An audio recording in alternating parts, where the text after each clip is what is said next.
There's a certain scale you don't expect from houseplants until you're standing next to them. This is where indoor gardening starts to feel almost wild. Welcome to Plant Trails episode number 2. Today we are at Reyan Nursery exploring a world of rare aroids and everything in between. We start outside where everything feels open and familiar. A mix of flowering plants and mature green ones. Nothing overly rare, but still very calming in its own way. These are the kinds of plants that don't demand attention, but quietly shape the space around them. It's an easy reminder that before getting into collector plants, there's always this foundation. Simple, accessible, and easy to live with. And honestly, there's certain charm in that simplicity that even the rarest plant cannot replace.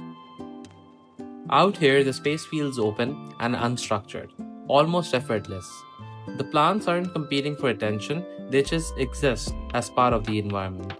Flowering varieties add small bursts of colors, while the larger green quietly frame the entire space. It's less about rarity here and more about balance. The kind of setup that feels sustainable and easy to maintain.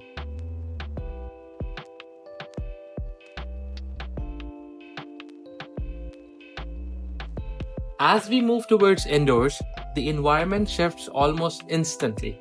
The air feels more controlled, the layout more intentional, and every plant seems placed with purpose. This is where things start to feel curated rather than natural. You begin to notice layers, hanging plants above, smaller details in between, and statement foliage drawing your attention from across the room. Hoyas, air plant, training green, everything starts to blend into a dense, living display. This is usually the point where a casual interest in plants starts turning into something more serious. As you move through the space, familiar plants starts appearing, but each with its own characteristic. A simple pothos still holds its place, but right next to it, something like a Joe's Bono, immediately standing out with its unpredictable variegation.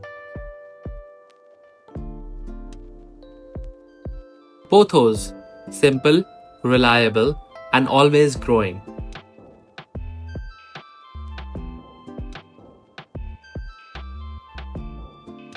Dragontail, clean, elongated, quietly elegant.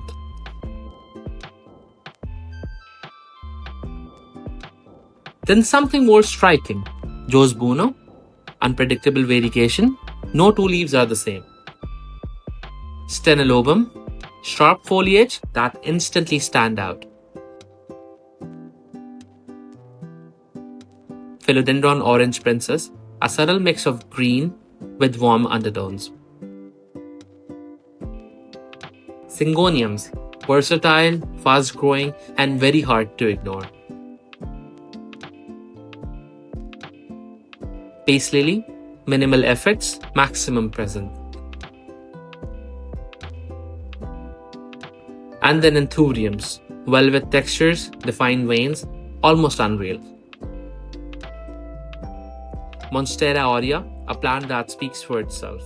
Bold yellow variegation and even bolder demand. Philodendron billeti, long, narrow leaves with that signature orange stem. Minimal, but impossible to miss. Sharp, elongated foliage that brings a more structured, almost architectural presence. Burlamax variegated, structured, clean, and balanced.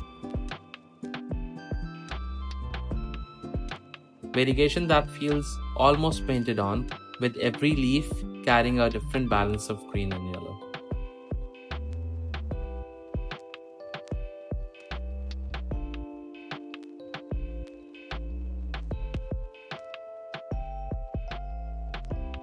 Pareso Verde, constantly shifting patterns, a plant that never looks the same.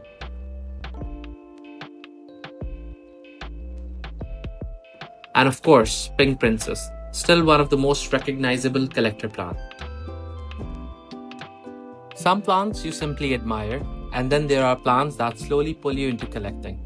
The kind where every leaf feels different, every pattern feels intentional, and before you know it, you're looking for the next one. As you move deeper into the collection, the variety within aroids becomes more apparent. No two sections feel the same, some are dense and layered, while others are spaced out to let individual plants stand on their own. There's a constant shift in texture and shade.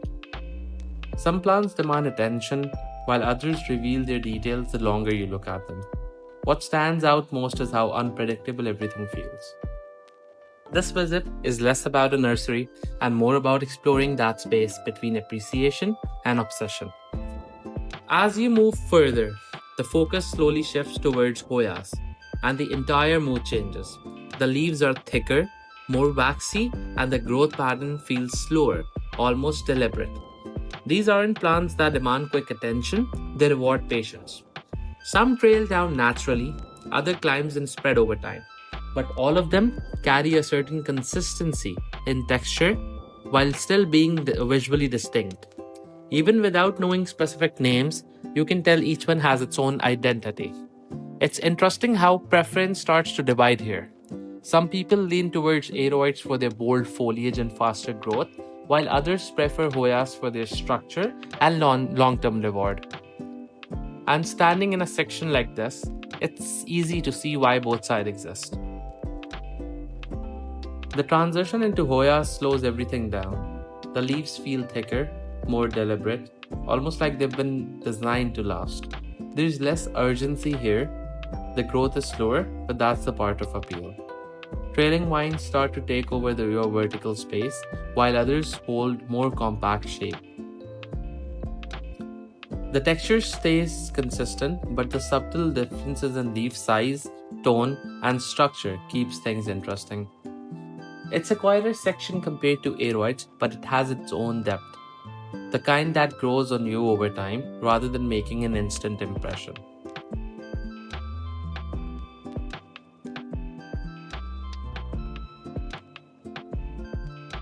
Moving ahead, the color starts to shift again. This time becomes more vibrant and immediately noticeable. Aglaonemas bring in shades that you don't usually associate with low-maintenance plant. Towards the end, the entire aesthetics changes again. The dense tropical feel gives way to something more mimical, structured. Agaves stand out immediately with their bold architectural shapes, each leaf forming a precise, almost geometric pattern. Snake plant follows a similar philosophy, strong, upright, and incredibly resilient. These are the plants that thrive on neglect, yet still manage to look intentional and refined. And then come the cacti, minimal in appearance but full of character. They don't take up much space, they don't require much care, but still adds a completely different dimension to the collection. It's a shift from lush to layered to clean and defined. And it changes the way you look at plant styling entirely.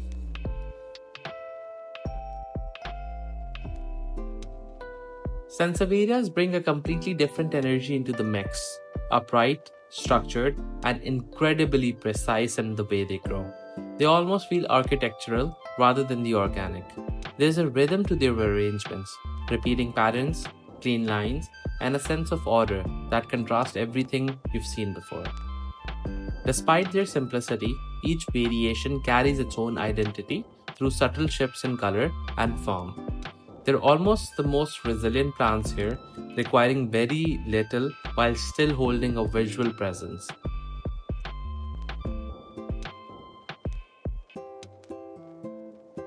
By the end of it, Reyan Nursery doesn't feel like just a place to buy plants. It feels more like a walkthrough of different styles, preferences, and ways to build a collection. From rare aroids to structured desert plants, there's something here for every kind of plant enthusiast. The only question is, which direction would you go? By the time you reach the end, the space feels less like a nursery and more like a collection of different plant worlds brought together. Each section offers a completely different experience, from open and natural to dense and curated. It leaves you thinking less about which plant to pick and more about what kind of space you want to create.